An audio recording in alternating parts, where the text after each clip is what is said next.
Welcome to Dintan Academy, and the topic for our today's discussion is how to tackle children's ability related problems. See, by this we mean that we are going to discuss on three important things. One is the target, the inability to understand certain things or the problems with the grasping. The second thing is the problems with the memory. The third thing, the problems with logic.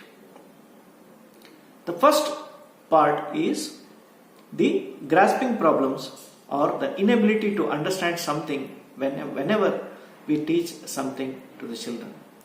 Very often the teachers complain in the parent-teacher meeting that your child is not understanding anything that we are teaching. There might be two reasons for this. The first thing is the child has not got interest, and then he is not attentive in the class. His mind is not there. He or she, their mind is not there in the class. It is somewhere else. That might be one problem, but the most important problem, the second problem is they simply don't have the vocabulary or they don't understand some of the words that has been taught to them. That means they don't know certain words and they're not able to correlate at that point of time. So this is the point where we have to be very careful, and then we have to make sure that if the problem is with respect to the language, so then, for example, they're not able to learn some words in the English language, and then they have to be taught in that way. We have to understand in what way best the child will understand. So first we have to make an assessment, and then the teaching has to be in relation to that. In a class of 20 children, all the children might not understand at the single time when they are told. Of course, this is a very difficult process when teaching in a classroom where there is a time limit and then the chapters must go on and things like that. Definitely there could be a limitation in the school, but whenever a topic is taught and then the child comes to home and then they start studying, make them study, then we can understand from them what is that they could learn today, and then if there was any problem in understanding a certain concept, then we can see that we can gauge whether he is able to repeat whatever they have learned, and then we can easily identify that not able to, there is some problem in the understanding, so there are some gaps. So we can fill that by giving a basic lesson, more basic lesson from the previous year. So that is one of the easiest way. Or we can show them some very good content on the video, some YouTube video for that particular topic where there is a lot of videos, there is a lot of some cartoons are there, and then it is showing the concept in a very catchy manner that the child can pick up.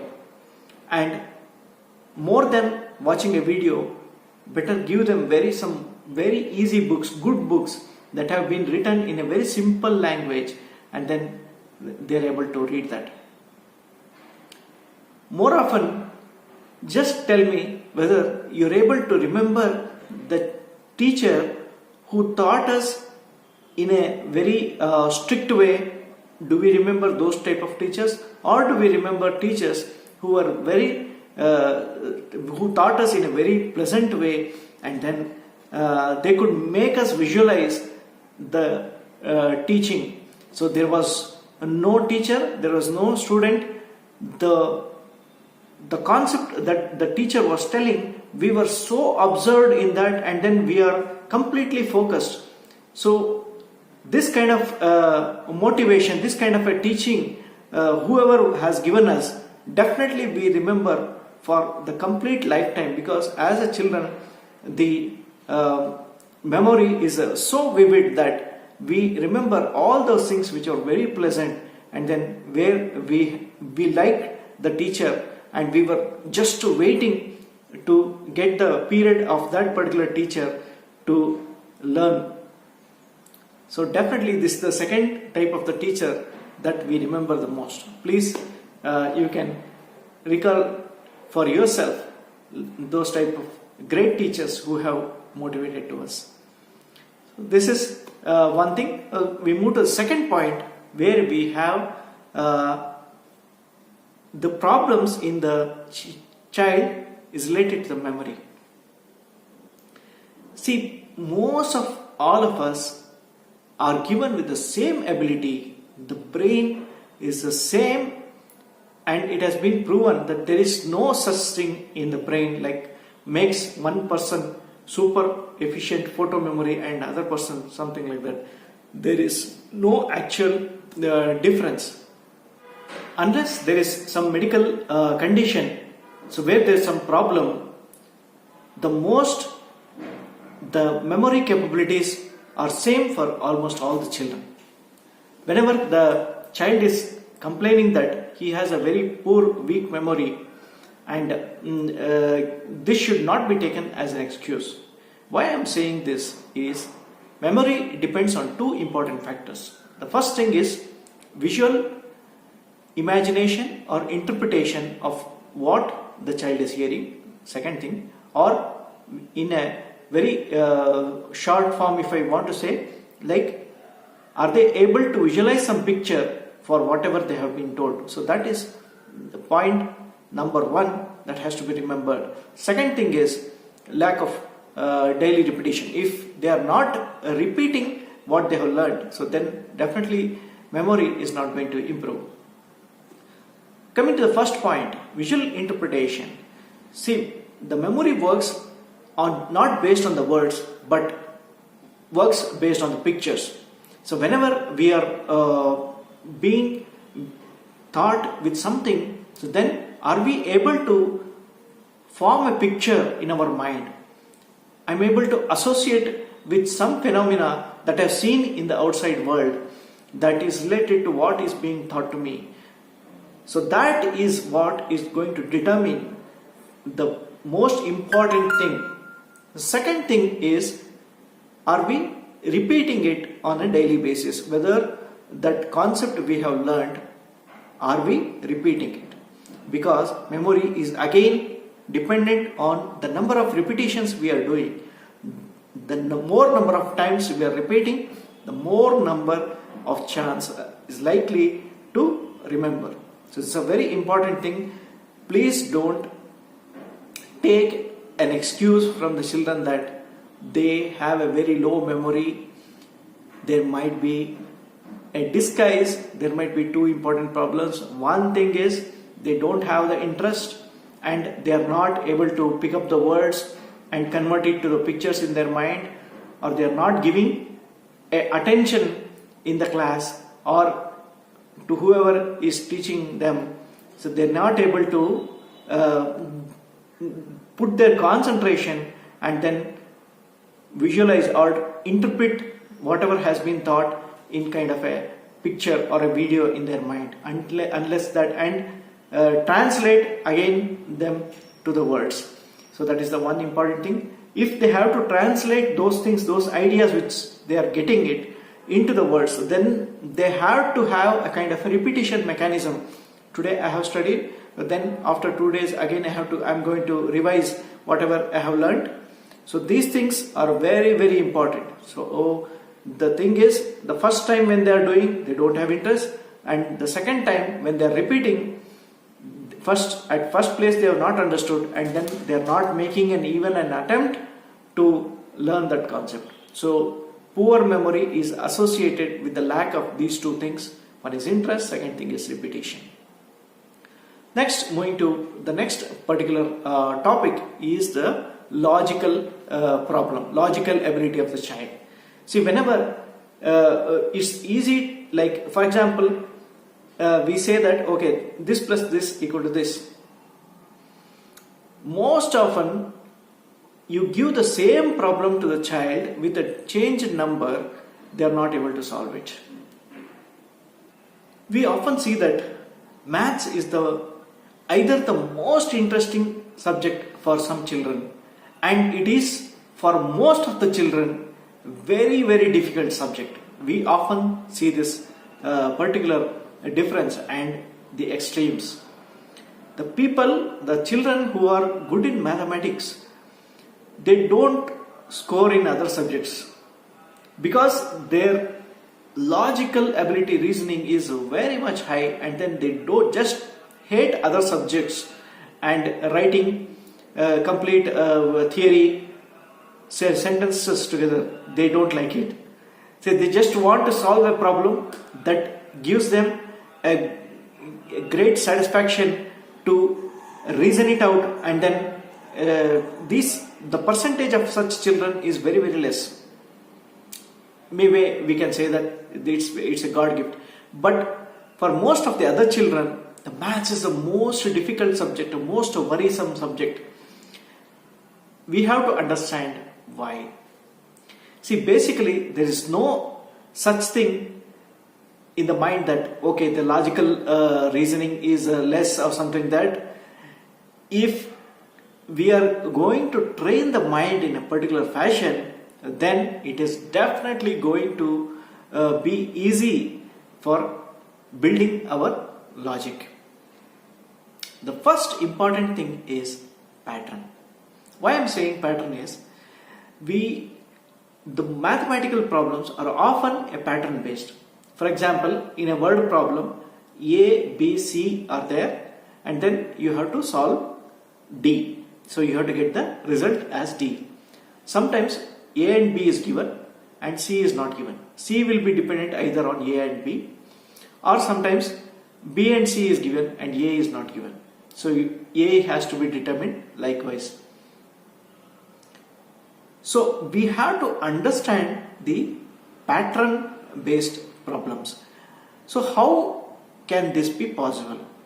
This can be possible when we see one problem in all different angles. That means one particular topic, and for example cost, price, selling price and profit and loss. So this is a very simple chapter in a mathematics. With addition and subtraction, we are going to get all the values. The selling price is given and cost price is given, profit plus loss has to be determined. So this kind of problems can become great difficulty if the children are not seeing it from all the angles. At one time, one particular thing is given, A or B is given, then C is not given. So they get confused, okay, this is altogether some different problem, but actually it's all related to the same topic, and then the child has not really understood the fact that all the missing pieces have to be joined together to get the result D. Basically, this is how the logical reasoning has to happen, and then they have to inculcate in them, they have to train up their mind. How can we do this? Pattern recognition. The patterns can only be recognized whenever we are giving daily repetition and then showing them every scenario. So this is scenario 1. Okay, A and B will be given. Second scenario, B and C is given. Third scenario, A and C is given. What we have to do in that? In all the times there is the same formula, and then just the pattern of applying is different. And then if we show all these problems related in at a one single shot and then make them understand, definitely they are going to understand, and then the logical reasoning is going to be improved. Otherwise, if we say that okay, it's definitely yes, if we accept that okay, the maths is difficult for that child, okay, you can leave this problem because it's like it is looking complicated. But then please do not do this mistake. Whatever the solved examples are there and all the exercises are there, all those problems have to be worked out. Each and every problem has to be worked out to see the entire subject in the totality. Whatever concept is there, whatever the solved examples, first the child can do repetition. They can write like that. They can write 10 times, 20 times until they understand that particular problem. And second thing is, they are going to work out the similar problems given in the exercises to be done by the and please, at the first attempt itself, please go and don't help them out. Let them think. Let them do some exercise. Let them try to do something. This is another very big problem. We are saying that many of the parents, they are not resisting that feeling that the child has some capability to do on his own. We are not leaving them. We are just going then jumping and telling them that okay, this you have to do like this, like this. Please let them to do, explore on their own, try to come up with some solution. Let them put their brains and then try to solve that problem.